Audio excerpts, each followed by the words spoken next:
бизнесийн давталжуулагч, зохиолч, уран бүтээлч, Enterprise-ийн 2015 оны Британий хамгийн идэвх бүтээсэн бизнес удирдагч, стартап баг 2016 оны Хэлдэг 11, 2016 оны International олон улсын өөж давталжуулагч Моника Бацү.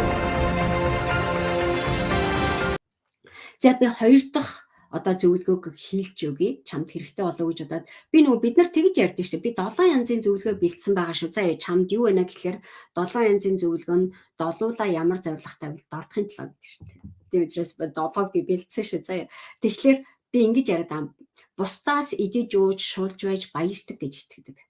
Хин би мөнгөтэй олчвол тэр их хэмжээний мөнгө бол гүгээд идэг мөнгө чи хаана байхгүй. Тэгэхээр хэрвээ би мөнгөтэй олчвол хэн нэгэн хүний мөнгийг би авчна гэж боддог. Хэн нэгэн ядарсан хүний мөнгийг авчих үедээ гэж бодоод мөнгө асуухаас тэр хүний өмнөөс манай хөтөлбөр дээр ч юм уу манай хөрөнгө оруулалтын сургалтын дээр зарим залуучууд бас яг энийг их ярьж ирсэн. За би нөгөө хүнээ бодоод нэг хүн хэцүү байх гэж бодоод би хөдөлмөр мөнгөө хийчээд хийсэн мөнгөө цалингаа авахаас айгаад санаа зовоод асууж чаддгүй. Тэгэхээр хэрвээ би өөрийнхөө мөнгийг ахиухан авъя гэж бодвол нэгдүгээр би шуналтаа гэж үзнэ. Хоёрдугаар өөр хин нэг хүн бас зовчхолоо гэж бодоод энэ мөнгө хангалтгүй гэж үзээд байгаа байхгүй. Тэгэхээр нөгөө хүн яаж мөнгө олох юм? Надад ийм их хэмжээний мөнгийг төлжүүл нөгөө хүн хэцүү болчих шээ. Тэгэхээр энэ ядуу шинжилгээний шин чанар байхгүй. Өөрөө сайн хүн болох гэж маш их хичээгээд байгаа юм. Тэгсэн мөртлөнгөөсөө хэрвээ бусдаас идэж ууж яж тэр хангалтгүй дэлхийн баялаг их эд хөрөнгө мөнгө гэдэг хангалтгүй байгаа даа гэсэн итгэлтэй байгаа байхгүй. Хангалтгүй мөнгө ээжээж хангалтгүй мөнгнөөс чи би өөртөө нэмж авна гэдэг бол шуналтаагийн шин чанар гэж үзээд байгаа байхгүй.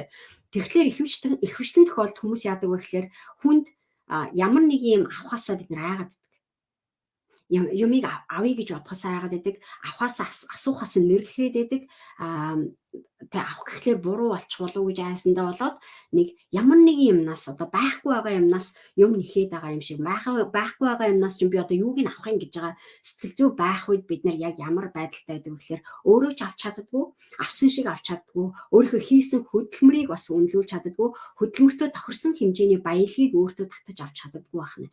Тэгэхээр бид нар яадаг байх нь ядуу амьдрын штэ. Яг гэвэл чи сайн хүн байж болно, чи шудраг хөдөлмөрлөж болно, асар их хичээж энийг хийсэн байж болно, асар их юм сурж ээж, асар их юм ойлгож ээж чи тэрнийхээ тохирсон мөнгийг авах гээд байдаг.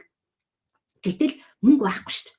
Арталт нь энийг төлөх хүн байхгүй шүү гэж бодоод бид нар хийж төгөө болиулаад хичнээн хийгээд нэмэр байхгүй өөр хүмүүс тэртээ дөрвөө мөнгөгүй байж хаад би авчвал болохгүй шүү гэсэн айдас суугаад байгаа байхгүй.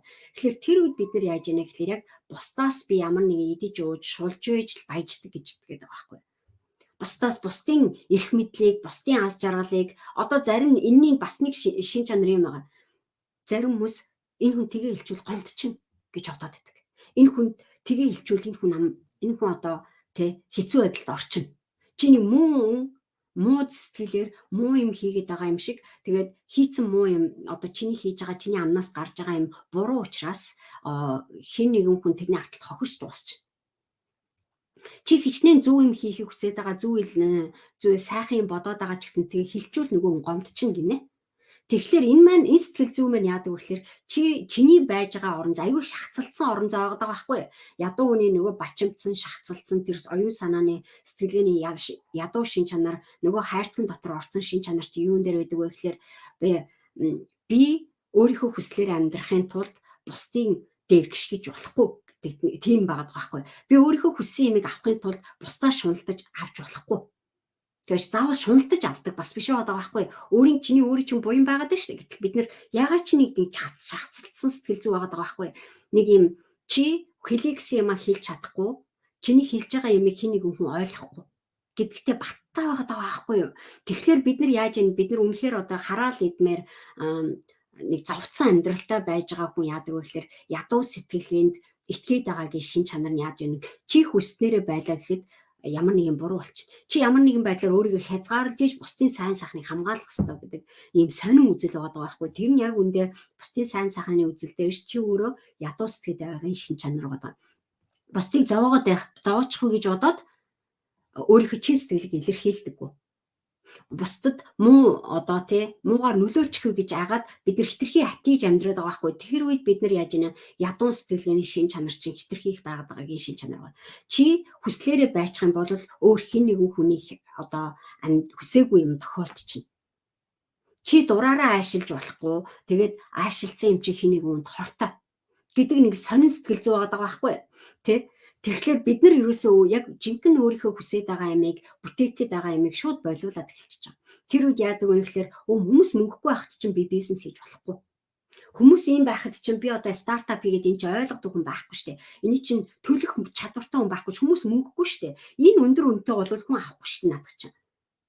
Тэгэл энэ үед бид нар яадаг вэ гэхээр ерөөсөө бүх юмнуудаа болиулж эхэлдэг. Ядуу сэтгэлгээтэй хүний шин чанар яг энэ дээр байгаа байхгүй. Маш олон бизнесүүд Монголд чи үнэхээр их чадaltaй хүн байж болох гэдэг юм. Чи үнэхээр их юм хийж бүтээх чадaltaй хүн байх гэдэг юм да. Чи үнэхээр хүсэл мөрөөдөлтэй байгаад байгаатлаа чи хүсэл мөрөөдлөө илэрхийлэхээсээ бид нар хагаад тэрийг хийж бүтээх юмнуудаа болиулаад байдаг шалтгааны чинь нэг нь чиний хийх гэж байгаа юм сайн сайхандаа биш бус хүмүүс зовчихно гэж утсан учраас сэтгэл санааны хувьд тийм нэг ялгаа асуудал байгаа байхгүй. За энийг ойлгосноо тийм манайхаа